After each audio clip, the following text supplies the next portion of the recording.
ನಿನ್ನೆ ನಡೆದಂತಹ ಹಲ್ಲೆ ಪ್ರಕರಣಕ್ಕೆ ಮಾತನಾಡೋದಕ್ಕೆ ಶಾಸಕರಿಗಿಂತ ರಾಮಮೂರ್ತಿ ಅವರು ನಮ್ಮ ಜೊತೆ ಇದ್ದಾರೆ. ಸರ್, ನಿನ್ನೆ ನಿಮ್ಮೇಲೂ ಸಹ ಒಂದು ಹಲ್ಲೆ ಆಯಿತು ಅನ್ನೋದು ನಿಮ್ಮ ನಾಯಕರು ಹೇಳ್ತಾ ಇರ್ತಕ್ಕಂಥದ್ದು. ಏನಾಯ್ತು ಸರ್, ಘಟನೆ ಏನಾಯ್ತು? ಸರ್, ನಾವು ಅರೆಸ್ಟ್ ಮಾಡಿದ್ರು ನಮ್ಮನ್ನ ಪೊಲೀಸ್ನವರು. ನಮ್ಮನ್ನು ಕರ್ಕೊಂಡು ಹೋಗ್ಬೇಕಾದ್ರೆ KBCC ಕಚೇರಿ ಮುಂದೆ ವೆಹಿಕಲ್ ಬಂದಾಗ ನಾವು ಕಿಟಕಿ ಹತ್ರ ಇಟ್ಟಿದ್ವಿ, ಕೈ ಇಟ್ಟಿದ್ವಿ.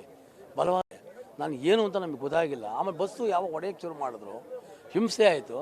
ಪೊಲೀಸ್ನವ್ರು ಇವತ್ತು ಆಚೆ ತೊಗೊಂಡು ಹೋಗುವಂಥ ಕೆಲಸವನ್ನು ಮಾಡ್ತಾಯಿದ್ರು. ಕೈಗೆ ಯಾವಾಗ ಏಟು ಬಿತ್ತು ನಾವು ಕಂಪ್ಲೇಂಟನ್ನು ಕೂಡ ಕೊಟ್ಟಿದ್ವಿ. MNC ರಿಪೋರ್ಟ್ ಕೂಡ ಮಾಡಿ MNC ರಿಪೋರ್ಟನ್ನು ಕೂಡ ನಾವು ಮಾಡಿ ಇವತ್ತು ತಗೊಂಡೋಗಿ ಹಾಸ್ಪಿಟ್ಲಿಗೆ ಕೂಡ ಕೊಟ್ಟಿದ್ದೀವಿ, ಲೋಕಲ್ ಸ್ಟೇಷನಿಗೆ ಕೊಟ್ಟಿದ್ದೀವಿ. ನಮ್ಮ ಪ್ರಶ್ನೆ ಅದಲ್ಲ.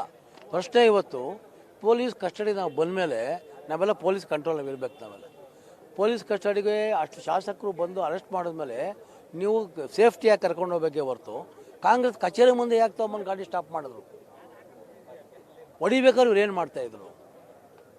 ಇದು ನಮ್ಮ ಪ್ರಶ್ನೆ. ಎಲ್ಲೋ ಒಂದು ಕಡೆ ಇವ್ರು ಪೊಲೀಸ್ನವ್ರು ಇವ್ರು ಸಪೋರ್ಟ್ ಮಾಡ್ತೀರಾ ಕಾಂಗ್ರೆಸ್ನವ್ರಿಗೆ ಹೊಡೆಯೋಕ್ಕೆ, ಹೊಡೀರಿ BJP ಅವ್ರಿಗೆ ಅಂತ ಸಪೋರ್ಟ್ ಮಾಡ್ತೀರಾ? ಇದ್ರ ಬಗ್ಗೆ ನಾವು ಕೇಳ್ತಾ ಇದ್ದೀವಿ ಹೊರತು ಯಾಕೆ ಯಾರೋ ಒಬ್ಬ ಆರೋಪಿನ ಕರ್ಕೊಂಡು ಹೋಗ್ಬೇಕಾದ್ರೆ ಅವ್ರನ್ನ ನೀವು ಸ್ಟೇಷನಿಗೆ ಕಳಿಸ್ತೀರಾ, ಜೈಲಿಗೆ ಕಳಿಸ್ತೀರಾ. ಅಲ್ಲಿ ತನಕ ಇವತ್ತು ನಾವು ಪೊಲೀಸ್ ಕಂಟ್ರೋಲ್ ಇದ್ದೀವಿ. ನಾವು ಅರೆಸ್ಟ್ ಮಾಡಿದ್ದೀರಾ, ನಮ್ಮನ್ನು ತೊಗೊಂಡು ಬಸ್ಸಲ್ಲಿ ದಬ್ಬಿದ್ದೀರಾ. ನೀವು ದಬ್ಬೇಲೆ ನೀವು ತೊಗೊಂಡಾಗಲ್ಲ ಹೊಡೆಸ್ಬೇಕು ಅಂತಂದ್ರೆ ಏನು ಕಾರಣ? ಇದಕ್ಕೆ ಏನು ಕಳೆಕಾಯಿ ತಿಂತಿದ್ರಾ? ಏನು ಮಾಡ್ತಾಯಿದ್ರು ಇವರು? ಇದ್ರ ಬಗ್ಗೆ ನಾವು ಕಮಿಷನರ್ಗೆ ಕಂಪ್ಲೇಂಟನ್ನು ಕೊಟ್ಟಿದೆ. ಅದು R ಅಶೋಕ್ ಅವರಿದ್ದರು, ನಾರಾಯಣ ಸ್ವಾಮಿ ಇದ್ದರು, ಒಂದು 8 ಜನ ನಾವು MLAಗಳಿದ್ವಿ. ಹೊಡಿತಾ ಇರ್ಬೇಕಾರೆ ಏನೇ ಆದರೂ ಕೂಡ ಇದಕ್ಕೆ ಪೊಲೀಸು ನೈತಿಕ ಜವಾಬ್ದಾರಿ ಹೊತ್ಕೋಬೇಕು. ಕಾಂಗ್ರೆಸ್ ಸರ್ಕಾರ ಇವತ್ತು ರೌಡಿದಮ್ ಮಾಡ್ತಾ ಇದೆ. ರೌಡಿದಮ್ ಸರ್ಕಾರ ಕಾಂಗ್ರೆಸ್ನದು. ಇವತ್ತು ಅವ್ರು ಹೇಳ್ತಾರಲ್ಲ, ನಾವು ಮತ್ತೆ ನಾವೇ ಎಸ್ತೀವಿ ಅಂತ ಹೆಂಗೆ ಬೇಕಾಗುತ್ತೆ? ಪೊಲೀಸ್ ಕಸ್ಟಡಿ ನಾವು ಇದೀವಿ. ನಾವು ಪೊಲೀಸರು ನಮ್ಮ ನೋಡಿದಾರಲ್ಲ, ತಗೊಂಡು ಒಳಗಡೆ ಹಾಕಿ ಹೆಂಗೆ ಎಲ್ಲಿ ಮೊಟ್ಟೆ ಬರ್ತದೆ? ನಿಮ್ಮ ಕಚೇರಿಯಿಂದ ನೀವು ತೊಗೊಂಬಂದು ನಿಮ್ಮ ಮೊಟ್ಟೆ ಮಚ್ಚುಗಳು, ದೊಣ್ಣೆಗಳು, ರಾಡ್ಗಳು ತೊಗೊಂಬಂದು ನೀವು ಹೊಡಿಬೇಕಾದ್ರೆ ಈ ಕಾಂಗ್ರೆಸ್ ಆಫೀಸು ಯಾವ ಮಟ್ಟದಲ್ಲಿದೆ ಅಂತ ಗೊತ್ತಾಗ್ತಿಲ್ಲ. ಕಾಂಗ್ರೆಸ್ ಆಫೀಸ ಇದು ಇಲ್ಲ ಒಂದು ಭಯೋತ್ಪಾದಕನ ಸಂಸ್ಥೆನ ಅಂತ ಗೊತ್ತಾಗ್ತಿಲ್ಲ. ಇದ್ರ ಬಗ್ಗೆ ಚೆಕ್ ಮಾಡಬೇಕು ಅಂತ ನಾವು ಕೇಳ್ತೀವಿ. ಸರ್ಕಾರದ ಅನತಿಯಂತೆ ಪೊಲೀಸ್ನವ್ರು ಕೆಲಸ ಮಾಡಿದ್ದಾರೆ. ಹಂಗಾರೆ 100ಕ್ಕೆ 100 ಸರ್ಕಾರ ಅಣದೆಯಂತೆ ಪೊಲೀಸ್ನವ್ರು ಮಾಡಿದ್ದಾರೆ. ಪೊಲೀಸ್ನವ್ರ ಮೇಲೆ ಕ್ರಮ ತಗೋಬೇಕು. ಬೇಕು ಅಂತ ನಿಮ್ಮನ್ನ KPCC ಆಫೀಸಿಗೆ ಕರ್ಕೊಂಡು ಹೋಗಿದ್ದಾರೆ ಪೊಲೀಸರು. 100% KPCC ಕಚೇರಿಗೆ ಹೋಗಬಾರ್ದು ಅಂತ ಅರೆಸ್ಟ್ ಮಾಡಿದ್ಮೇಲೆ ಹೇಗೆ ನೀವು ಯಾಕೆ ಅಲ್ಲಿ ಕರ್ಕೊಂಡ್ಬರ್ತೀರಾ? ಏನೋ ಎರಡು ಗುಂಪಿಗೆ ಘರ್ಷಣೆ ಆದಾಗ ಯಾರು ರೆಸ್ಪಾನ್ಸಿಬಲ್ಲು? ಯಾರು ಲ್ಯಾಂಡ್ ಆರ್ಡರ್ ಮಾಡೋದು? ಕಮಿಷನರ್ ಮಾಡಬೇಕು, ಗೃಹ ಮಂತ್ರಿ ಮಾಡಬೇಕು. ಯಾವುದು ರೋಡ್ ಚೇಂಜ್ ಮಾಡ್ಕೊಂಡು ತೊಗೊಂಡೋಗ್ಬೇಕಾಗಿತ್ತು, ಬೇರೆ ಸ್ಟೇಷನ್ಗೆ ಕೊಡಬೇಕಾಗಿತ್ತು.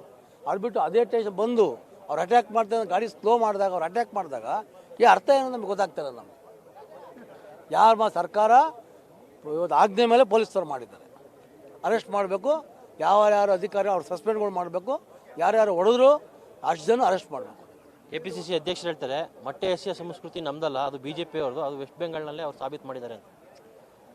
ಮೊಟ್ಟೆ ಎಸೆಯೋದು, ರೌಡಿದಮ್ ಮಾಡೋದು BJP ಸಂಸ್ಕಾರ ಅಲ್ಲ. ಯಾಕೆ ಅಂದರೆ ಇವತ್ತು ಭಾರತೀಯ ಜನತಾ ಪಾರ್ಟಿ ನಮ್ಮ ಸಂಸ್ಕಾರ ಹೇಳ್ಕೊಟ್ಟಿದೆ. ರಾಷ್ಟ್ರೀಯ ಸ್ವಯಂ ಸೇವಕ ಸಂಘ ಸಂಸ್ಕಾರ ಹೇಳ್ಕೊಟ್ಟಿದೆ.